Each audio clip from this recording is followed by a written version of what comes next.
Ils ont quand même voulu nous vendre Doflamingo de niveau Katakuri. Hein. Il y en a, c'est vraiment... Faudrait les enfermer.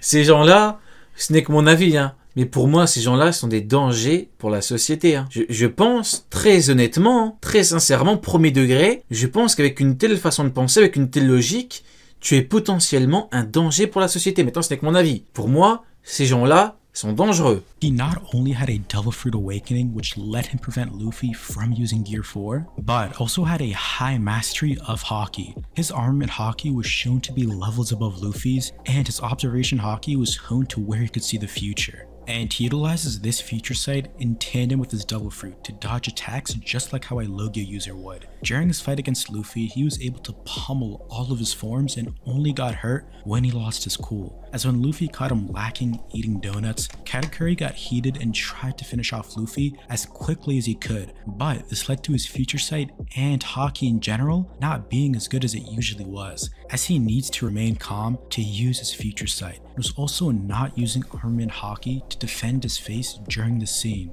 but after he regained his cool, he continued to beat up Luffy until Luffy learned future sight and used Snake Man, which pushed Katakuri to an extremely close fight. And even though the Mochi Man would get severely power-clipped in Wano, his care for his siblings will have him come back way stronger than what we saw from him in Whole Cake Island, as he's willing to put on a... Vous imaginez, Luffy Katakuri, la petite intervention de l'autre là, comment ça s'appelle, le débile, Flambé, une petite intervention de cette de ce petit parasite, et Katakuri a failli tuer Luffy, il a planté le ventre. Vous vous rendez compte? Quand on vous dit que 2 contre 1, c'est pas du tout pareil qu'un 1 contre 1, même quand le deuxième mec est plus faible. Regardez, la toute petite Flambée. Vous imaginez ce qu'elle a fait? Luffy a failli mourir. Un 2 contre 1, ça rigole pas. Hein. Voilà pourquoi Kidelo ont autant pu faire mal à Big Mom. Front of perfection in order to protect his crew. And since we know that in One Piece that 100% conviction makes you strong. Voilà, où effectivement on part Peppengoku contre Shiki, tout à fait.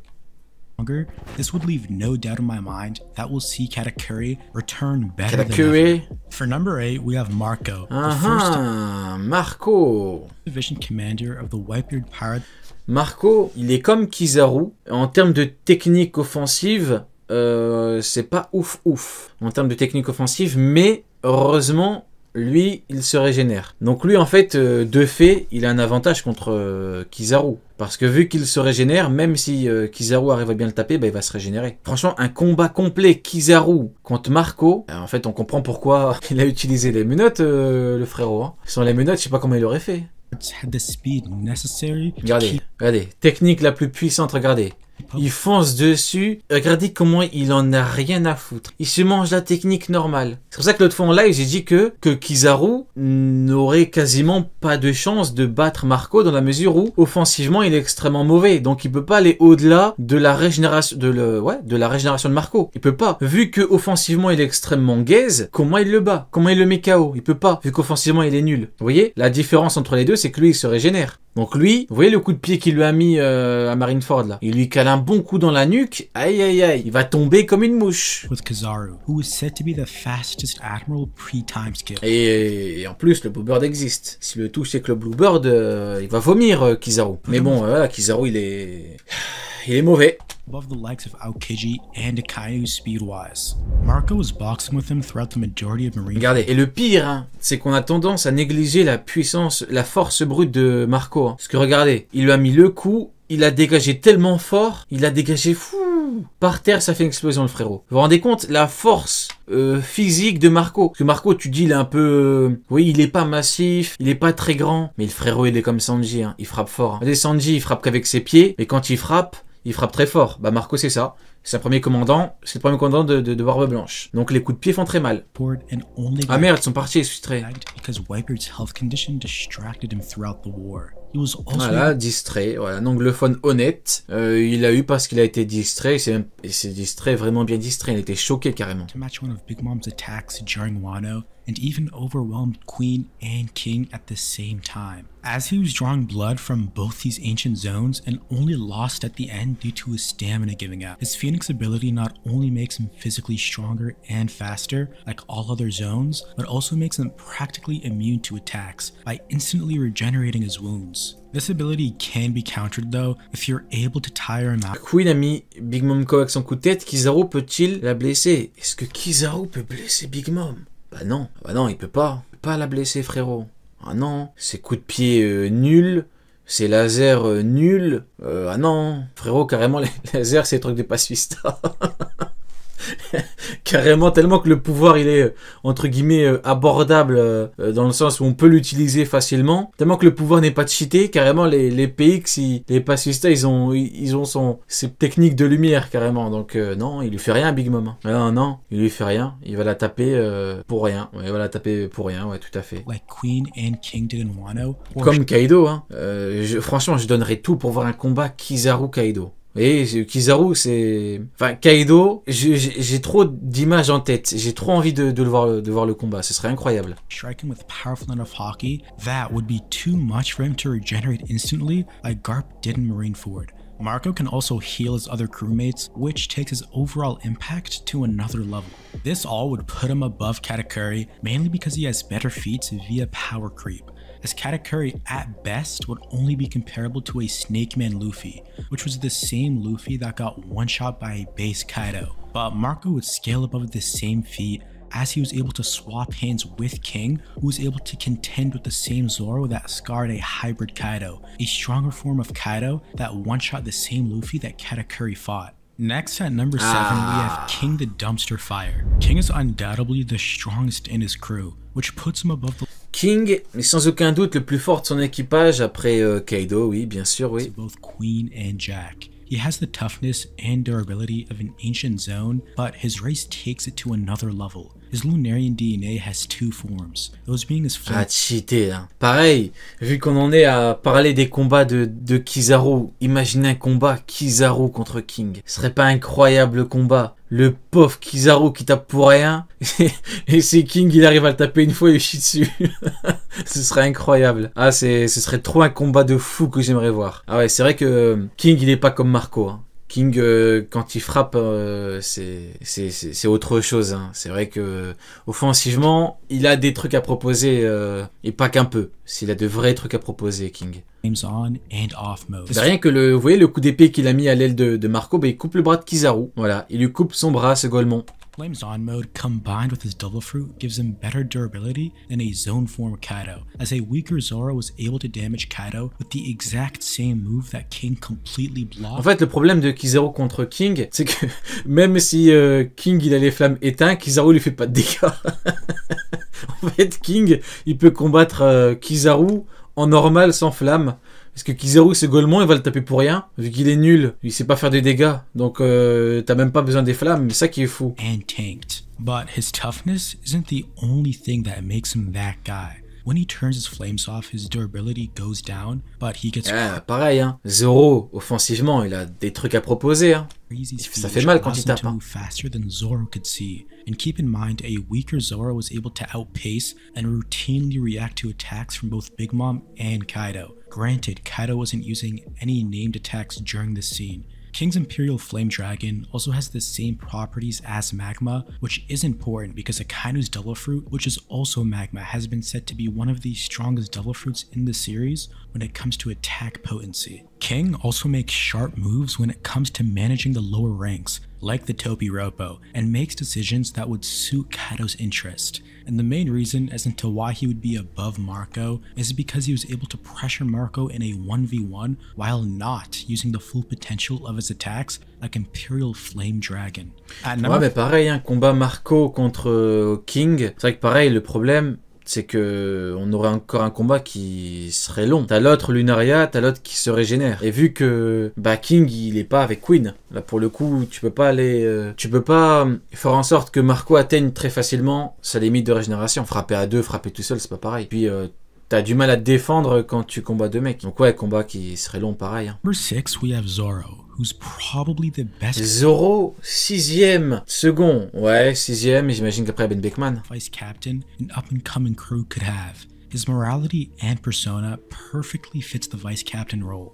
He would be willing to give up his goal and ambition just to serve his captain's interest, and would do anything that his captain orders. But he actually draws a line when it comes to this, as there have been multiple moments where Luffy would want to make a stupid decision, like wanting to fight the world government to save Vivi, and Zoro would step in and stop this from happening. We can also see this in Water 7, where Zoro told Luffy to tell Usopp to go kick rocks. Zoro's strength is also above all other previous placements.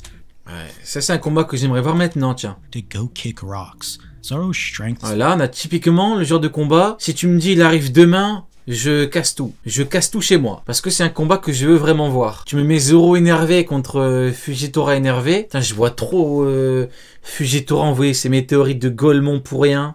Ça va servir à rien du tout. Et du coup, je sais pas trop ce qu'il pourrait faire contre Zoro. Mais ça peut être sympa à voir. Genre juste Fujitora qui envoie des météorites bêtement pour rien. Et Zoro qui sort son Haki des Rois pour le découper. Also above all other previous J'en demande trop. Ouais, peut-être que je suis gourmand après. As he was able to contend both Kaido and Big Mom before his Conqueror's Haki Amp. As he was able to save Luffy from both their attacks multiple times, and was also able to scare the living shit out of Big Mom just from the aura of his Haki, and made Kaido dodge for the very first time. Fujitora éteint Zoro actuellement. He was also able to scar Kaido. Fujitora éteint Zoro, ah ouais. C'est quoi qui te fait dire ça, frérot? Les météorites? C'est quoi, dis-moi? Il l'éteint. Carrément, il l'éteint. Zoro, il a sorti un Kidero offensif de zinzin pour battre King pour que Fujitora l'éteigne. Après, ça dépend. Qu'est-ce que t'entends par éteint? Genre, il lui chie dessus? C'est quoi, c'est quoi la difficulté? You're the end of Rooftop. Bah, moi, je pense quand même que j'ai du mal à imaginer Fujitora éteindre Zoro, moi, justement. Feat which wasn't possible even when combining the attack potency of all 9 scabbards. And keep in mind, at least half of the scabbards could potentially defeat any Topiropo, as per stated by Jack, who's had second-hand experience of both Cat Viper and the stock strength in Zao. Zoro got even stronger than this when he fought King, as when he unlocked Conqueror's Haki, he was able to put the fear of life into him, and had him second-guessing his durability with his Flames On, which I explained earlier was even better than Kaido's. And all Zoro needed was 3 hits to take out a Flames Off.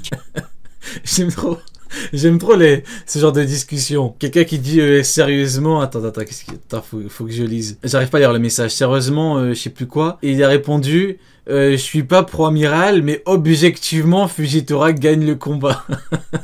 Objectivement. Mais si tu dis objectivement, donc t'as des éléments factuels qui nous prouvent que Fujitora peut battre, forcément un premier commandant. Va falloir m'expliquer comment tu me prouves objectivement, et donc certainement factuellement, qu'il était un premier commandant. Va vraiment falloir m'expliquer comment tu y arrives. Maintenant, si tu y arrives, vas-y, hein, tu peux essayer. Mais bon, c'est quand même, voilà, objectivement. King, when he got conquered. Objectivement, il est un. Haki. For number 5, we have Ben Beckman, who plays a similar role to Zoro. Ok, Ben Beckman au-dessus de tous les seconds. Bon, apparemment, il y a un consensus dessus, hein.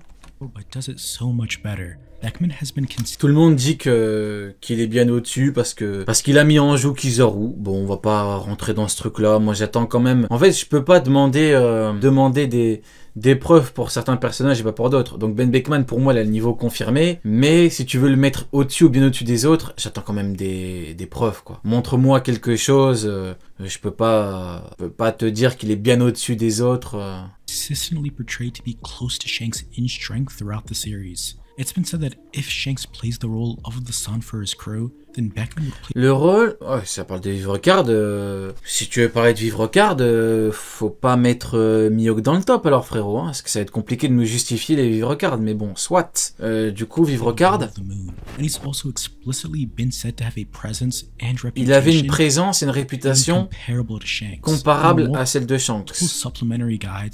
Et donc, ça veut dire qu'il a... Bah, du coup, il a pas niveau Yonko. En fait, il a une présence. J'ai jamais vu ça dans sa Vivre Card. Faudrait que je vérifie. Moi, je savais que c'était écrit force, je crois, comparable. Présence, une réputation et une présence comparable. Donc c'est les deux, il faut être précis, hein. Donc ce sont deux termes qui sont textuellement précisés dans les livres cards. Présence et réputation. J'irai vérifier quand même. Non pas que je ne veuille pas croire l'anglophone en question, mais je préfère quand même vérifier. Shanks, and in multiple supplementary guides, he's been said to be feared by even the Navy admirals. And keep in mind, the admirals are capable of taking down commanders, even among the likes of Amiraux sont capables d'abattre des commandants. King and Queen at the same time, without much difficulty. Non. And even aside from the Oh, t'as tout gâché, frérot, raisonnement de Golemont. Un amiral peut battre King et Queen facilement. Mais non, frérot, t'as tout gâché. La vidéo n'était pas catastrophique. Je me suis dit, je suis enfin tombé sur un anglophone, ça va, qui est posé bien, qui sait lire, plus ou moins. Là, il a pas juste glissé, là, il a lâché par terre, il a glissé sur sa propre merde. Frérot, c'est pas sérieux. Comment ça, un amiral peut battre King et Queen facilement? Ça n'a pas de sens. Soit tu précises le fait que les mecs étaient finito, soit tu dis pas ça n'a aucun sens. Tu peux battre King et Queen facilement. Non, mais c'est quoi la prochaine étape? Non, c'est quoi, tu bats Kaido aussi bientôt? Non. Ah, c'est pas sérieux. strength concept is also one. Ah, il a tout gâché, là, je suis de mauvaise humeur maintenant. Voilà, j'étais content. Je me suis dit, on va bien terminer la soirée tranquillement. C'est cool. On tombe sur un anglophone qui ne dit pas n'importe quoi. C'est quoi un amiral? Bat King et Queen facilement. If not the smartest Marineford, c'est un gigantesque cirque en fait. Marineford, c'est Barbe Blanche qui part pour se faire exterminer. C'est n'importe quoi. C'est Barbe Blanche, il a laissé Jose contre un mec qui bat Marco et Jose très facilement. Vous voyez un petit peu? Est-ce que j'ai besoin de me répéter? Barbe Blanche, il a déjà Jose, je te fais confiance, contre un mec qui te bat toi et Marco facilement. Mais même Kaido, il bat pas Jose et Marco facilement. Même Kaido, il fait pas ça. Même Kaido, il les bat pas facilement. C'est pour dire, ça n'a pas de sens en fait. in the verse, which was shown Facilement, c'est une dinguerie. Facilement, il m'a dit. in his favorite card, Tu bats facilement King et Queen. C'est de la folie furieuse. Qui bat facilement King et Queen? where he was shown to be one of the smartest individuals to come out of the East Blue. So, although not Je viens de vérifier, ça parle de force. Bah ouais, justement. Donc en fait, cet anglophone est frauduleux. Il a inventé des mots dans les livres cards. Il commence à nous dire King et Queen. Ouais, il a glissé. Hein. Ouais, il a glissé comme jamais, c'est dommage. Hein. Ça démarrait très très bien. Je suis extrêmement déçu.